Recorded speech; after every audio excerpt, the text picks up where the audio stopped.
Quand on apprend une langue étrangère, c'est tout à fait normal de faire des erreurs. Alors, pour éviter toute confusion, on va voir dans cette vidéo les erreurs les plus embarrassantes et comiques en français et les significations de chaque mot pour que tu puisses les utiliser correctement. C'est parti! Dire introduire au lieu de se présenter. C'est une erreur très fréquente chez les anglophones et ça nous fait vraiment rire quand on l'entend. Introduire, c'est faire entrer quelque chose ou quelqu'un à l'intérieur de quelque chose ou quelqu'un. Par exemple, je peux introduire ma main dans une boîte. Donc, tu ne peux pas t'introduire dans le sens de te présenter. Tu ne peux pas dire « tout le monde va s'introduire » ou « je t'introduis Jean-Michel ». Ce serait super bizarre. Pour les présentations, on utilise le verbe « se présenter » et on dira « tout le monde va se présenter » et « je te présente Jean-Michel ».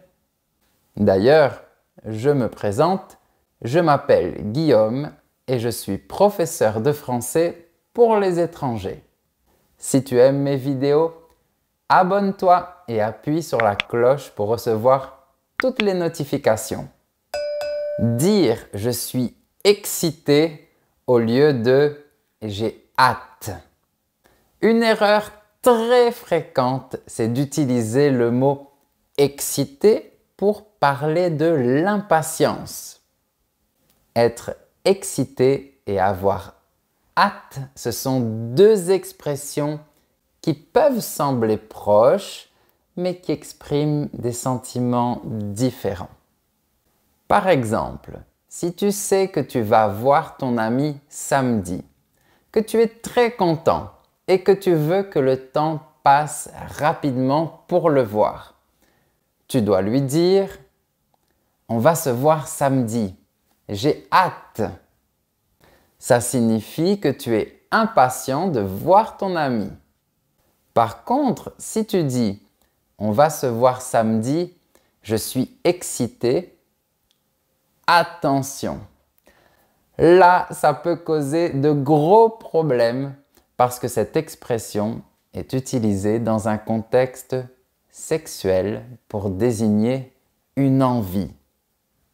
Du coup, avec ton ami, la situation peut devenir très embarrassante, sauf si c'est réciproque. Tout ça pour dire que le mot « excité » peut sembler un peu bizarre aux oreilles d'un francophone. Donc, si tu veux parler de l'impatience, je te conseille plutôt de dire « j'ai hâte »,« je suis impatient » ou « je suis pressé ». Dire « j'ai mal au cul » au lieu de dire « j'ai mal au cou ». Oh là là, voilà une différence importante à connaître. Attention à l'erreur de prononciation. Si tu dis « j'ai mal au cul » avec le son « U », ça signifie que tu ressens une douleur au niveau du derrière, au niveau des fesses. Par contre, si tu veux parler d'une douleur que tu as ici, dans la région du cou, souvent causée par une tension musculaire ou un mouvement brusque, tu dois dire « j'ai mal au cou » avec le son « OU ». Cette erreur de prononciation est très souvent faite par les étrangers qui ont du mal à distinguer la prononciation des sons U et OU. La lettre U, on la prononce U avec la langue devant collée contre les dents du bas. U. comme dans le mot bus, salut et cul. Mais la combinaison des voyelles O et U forme en français le son OU, avec la langue en arrière, comme dans les mots bonjour, Toulouse et cou. Dire coucher au lieu de se coucher. Si tu dis ma femme et moi, on couche tous les soirs à 23 heures, au lieu de dire ma femme et moi, on se couche tous les soirs à 23 heures, ce sera vraiment très drôle. Je t'explique. Coucher avec quelqu'un signifie avoir des relations sexuelles avec quelqu'un. Donc, si tu dis « ma femme et moi, on couche tous les soirs à 23 heures », ça veut dire que… Bon, tu as compris. Oui, oui, ça veut dire que vous êtes très régulier. Par contre, le verbe « se coucher » avec quelqu'un ou tout seul signifie se mettre au lit pour se reposer ou s'allonger pour dormir. Donc, si tu es fatigué et que tu veux juste te reposer, c'est mieux de dire « je vais me coucher ». Dire « je suis constipé » au lieu de « j'ai le nez bouché ». Alors, être constipé et avoir le nez bouché sont deux expressions très différentes, même si elles peuvent sembler similaires si on ne connaît pas leur signification exacte. C'est une erreur fréquente, surtout chez les étrangers de langue latine. Être constipé, c'est avoir des difficultés à aller aux toilettes et à évacuer le caca. Cependant, avoir le nez bouché, c'est avoir des difficultés à respirer par le nez à cause d'une obstruction, souvent causée par un rhume ou une allergie. Et si tu dis que tu es constipé du nez, c'est super bizarre. Je ne vais même pas te demander ce que tu as dans le nez. Bref, dans tous les cas, je te conseille d'aller chez le médecin. Dire un P au lieu de un peu. Voilà une différence importante. Un P est un terme familier pour désigner l'émission de gaz intestinaux qui ne sentent pas très bon. Alors que un peu est un terme pour désigner une petite quantité. Pour un étranger qui apprend la langue française, c'est très facile de mélanger ces deux mots. Alors, fais bien attention. Un P, tu prononces ce mot avec un grand sourire parce que c'est rigolo, même si ça ne sent pas très bon. Et un peu avec la bouche fermée parce que ça représente une petite quantité. Imagine, tu demandes un P de bœuf au lieu d'un peu de bœuf. Ça, ce serait vraiment marrant. Mais si tu confonds un P et un peu, garde ton sens de l'humour et continue à pratiquer un peu plus. Dire connard au lieu de canard. Il est important de faire attention à la prononciation de ces deux mots, car leur ressemblance peut conduire à une confusion très embarrassante. Si tu prononces le mot canard comme connard avec un O à la place du A, tu risques de provoquer un malentendu ou une situation gênante. Le mot connard est un terme grossier et vulgaire utilisé pour décrire une personne considérée comme idiote, impolie ou très désagréable. C'est un terme offensant et qui doit être utilisé avec précaution. Attention, c'est un gros mot à éviter. Par contre, le mot canard désigne l'animal, un oiseau aquatique à bec large et plat. Alors, imagine cette situation comique. On est dans un restaurant à Toulouse et un étranger commande un magret de connard au lieu d'un magret de canard. Je te garantis que le serveur va mourir de rire. Une autre situation vraiment comique serait de dire qu'une personne que tu n'aimes pas est un vrai canard. Dans ce cas, c'est plutôt mignon, surtout si cette personne s'appelle Donald. Donc, assure-toi de prononcer correctement ces deux mots si tu veux éviter les situations embarrassantes. Dire maîtresse au lieu de professeur. Bon, le mot professeur, tu le connais.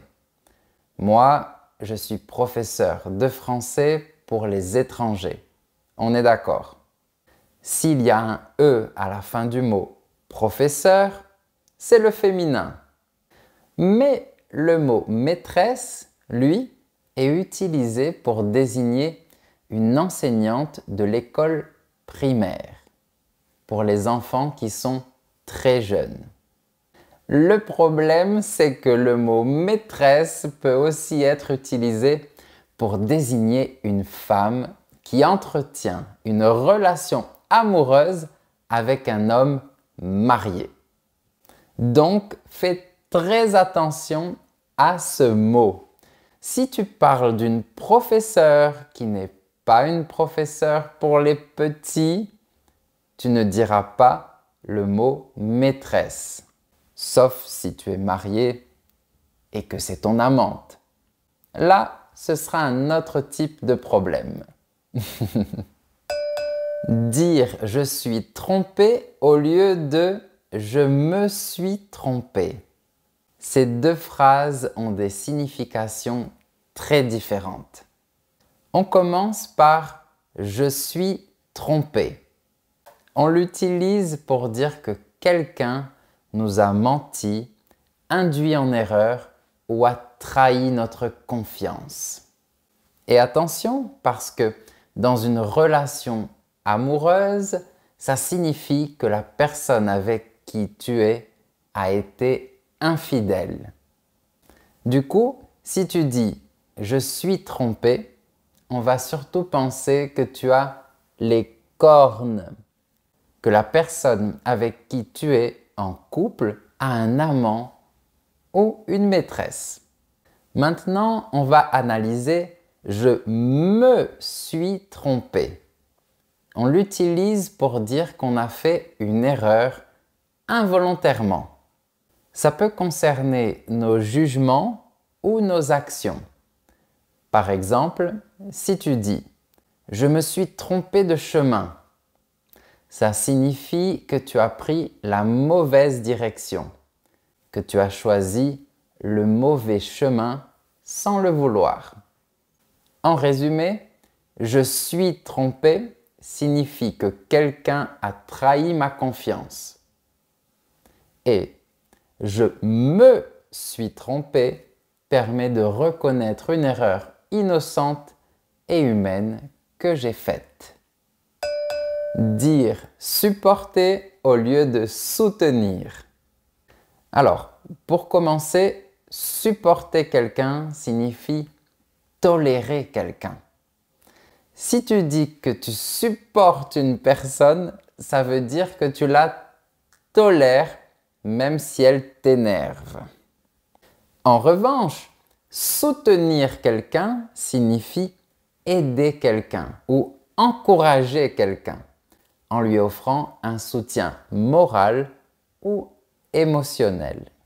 Donc, fais bien attention quand tu emploies ces deux verbes, parce que si ton ami a besoin d'aide, de réconfort et d'encouragement, et que tu lui dis « je te supporte », cette phrase peut être mal interprétée car ça donne l'impression que tu ne l'aimes pas vraiment, qu'il est chiant et que tu le tolères. Dire « je suis chaud » au lieu de « j'ai chaud ». Alors, « je suis chaud » et « j'ai chaud » sont deux expressions qui n'ont pas du tout le même sens. « Je suis chaud » avec le verbe « être » signifie en général qu'on a envie de faire quelque chose. Par exemple, si un ami te propose un restaurant, tu peux lui répondre « je suis chaud » ou, de manière plus familière, « je suis chaud ». Attention parce qu'ici aussi, il peut y avoir une connotation sexuelle, surtout au féminin. Généralement, les femmes évitent de dire « je suis chaude » pour dire qu'elles veulent faire une activité parce que ça pourrait être mal interprété et on pourrait penser à leur sensualité. Elles laissent souvent le mot au masculin et disent « je suis chaud ». Bon, après, en fonction du contexte, on comprendra bien, ne t'en fais pas. Mais si les températures sont élevées, que le soleil nous apporte une chaleur intense, alors tu utilises l'expression « j'ai chaud » avec le verbe « avoir » et ça montre que tu as besoin de te rafraîchir un peu. Donc, pour parler du ressenti de la chaleur, on dit « j'ai chaud ». Dire « elle est bonne » au lieu de « elle est douée ». En français, être bonne est une expression qui est souvent utilisée pour décrire une femme qui est physiquement attirante, séduisante. C'est une expression vulgaire et à éviter, ok? En revanche, l'expression « être doué » est utilisée pour décrire une personne qui est compétente ou talentueuse dans une activité ou dans un domaine spécifique. Imagine la situation suivante. Un étranger complimente maladroitement une femme pour parler de son talent en lui disant « Waouh, tu es très bonne !» au lieu de dire « Waouh, tu es très douée !» Dans ce cas, cette femme pourrait être choquée, offensée par le compliment inapproprié. Cette règle est valable uniquement pour le mot « bonne » au féminin. Au masculin, « bon » ne pose pas de problème. Dire « il pleure » au lieu de « il pleut ». Oh, celle-ci est très mignonne. Il pleure et il pleut sont deux verbes qui peuvent facilement être confondus par les apprenants de la langue française, notamment pour leur prononciation assez proche. Il pleure signifie qu'une personne verse des larmes. C'est le verbe pleurer. Par exemple, les bébés, ils pleurent tout le temps. Mais il pleut est utilisé pour décrire le fait qu'il y a de la pluie qui tombe du ciel. C'est le verbe pleuvoir. Par exemple, si tu regardes par la fenêtre et que tu vois de l'eau qui tombe du ciel, tu peux dire qu'il pleut. Si tu dis « il pleure », on te demandera sûrement « de qui tu parles ?» Quoique, ça peut être poétique. Le ciel est triste, donc il pleure. Bon, je répète les deux verbes. Il pleure, verbe pleurer.